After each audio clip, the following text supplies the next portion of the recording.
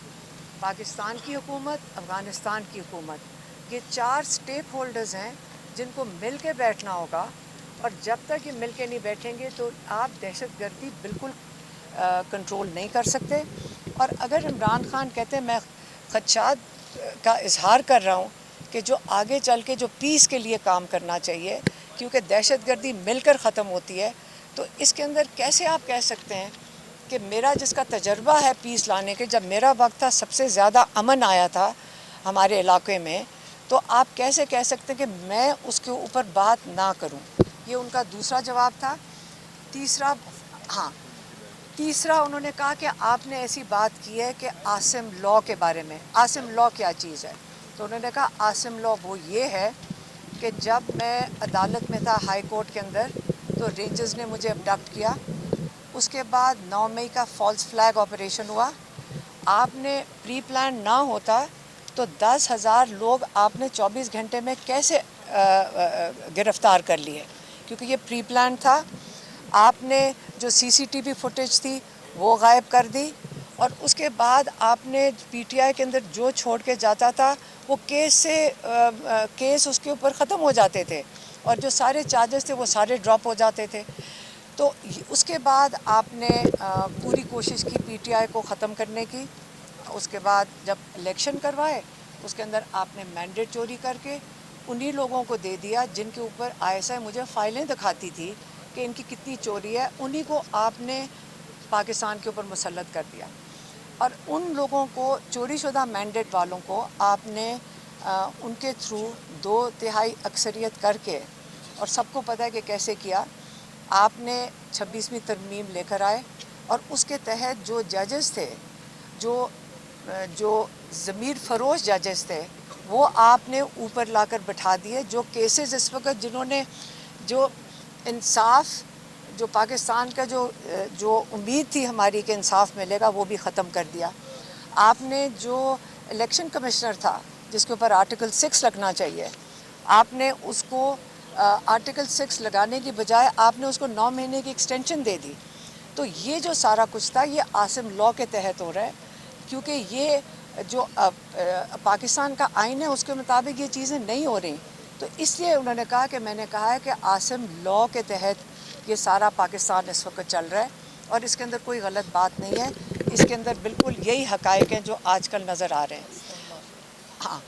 پھر انہوں نے کہا کہ جو آئی ایس آئی تھی ہمارے وقت میں، جو یہی آئی ایس آئی اس کا بڑا اہم کردار تھا، اور جو امن، جب ہم نے پاکستان اور افغانستان کے سب تعلقات ٹھیک کرنے تھے تو آئی ایس آئی نے اس میں کافی اہم کردار ادا کیا،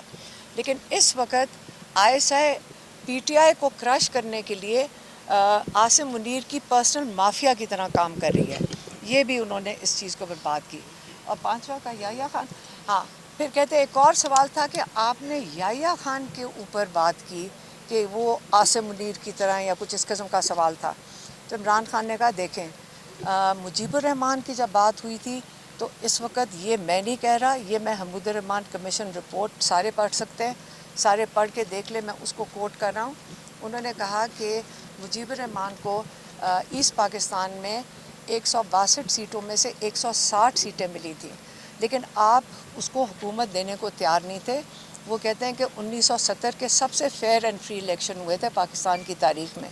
اور اس کو آپ قبول کرنے کو تیار نہیں تھے، کیونکہ یحییٰ خان چاہتا تھا کہ وہ خود اقتدار میں بیٹھے، اور وہ نہیں چاہتا تھا کہ ایسٹ پاکستان کا پرائم منسٹر بنے۔ تو کہتے کہ جو اس نے کیا، کہتے کہ ایک دن جب ان کے مذاکرات ہو رہے تھے حمود الرحمان کمیشن رپورٹ کے مطابق،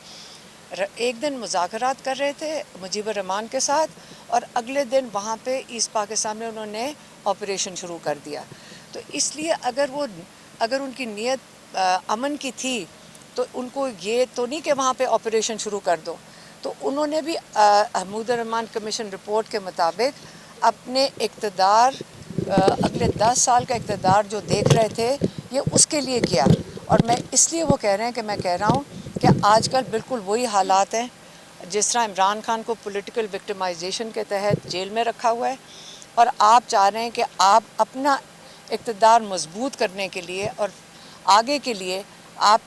وہی حالات ہیں جو جس وقت یحییٰ خان نے جو تب کیا تھا 1970 میں، آج کل عاصم منیر وہی کر رہے ہیں۔ انہوں نے کہا کہ یہ میں نے اس کا جواب ان کو دیا ہے FIA کو۔ پھر آخری چیز تھی ہاں مینٹل ٹارچر۔ پھر ایک سوال تھا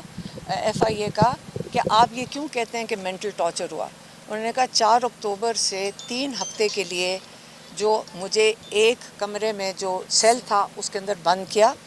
اور یہ جو چھوٹا سا جو سیل ہے اس کا دروازہ نہیں کھولا جو باقی سارے قیدیوں کا کھل جاتا ہے، اور کہتے ہیں کہ 5-6 دن کے لیے بجلی بھی بند کر دی تھی، اور انہوں نے ٹی وی اخبار وغیرہ تو چلے بند، لیکن سالیٹری کنفائنمنٹ میں تھے۔ تو جب آپ سالیٹری کنفائنمنٹ میں کسی کو کرتے ہیں تو نہ یہ جیل مینیول کے مطابق ہے اور نہ ہی یہ انسانی حقوق انٹرنیشنل یا نیشنل انسانی حقوق کے مطابق یہ اس قسم کی ٹارچر آپ کر سکتے ہیں۔ اور ابھی بھی عمران خان کی اور بشریٰ بی بی کا پچھلے 6-7 مہینے سے ٹی وی بند ہے، جب دل کرتا ہے اخبار بند کر دیتے ہیں، اور وہ دونوں سالیٹری میں ہیں، عمران خان بھی اور بشریٰ بی بی بھی۔ اور باقی آپ کو یہ پتہ ہونا چاہیے کہ جو جیل ہے اس کے اندر سارے قیدیوں کو ٹی وی کی سہولت حاصل ہے، اور ان کو فون کال بھی کر سکتے ہیں، ہفتے میں 2-3 دفعہ میرے خیال میں PCO سے اپنی فیملی کے ساتھ بات بھی کر سکتے ہیں، ہفتے میں 1 دفعہ ملاقات بھی کر سکتے ہیں۔ اور عمران خان کی ساری ملاقاتیں بند ہیں۔ آپ کو پتہ ہے کہ منگل کے دن فیملی کی اور وکلاء کی ملاقات ہوتی ہے، اور یہ کئی مہینوں سے بند ہے۔ آج کل اگر ہم بہنیں اندر جا رہی ہیں وہ اس لیے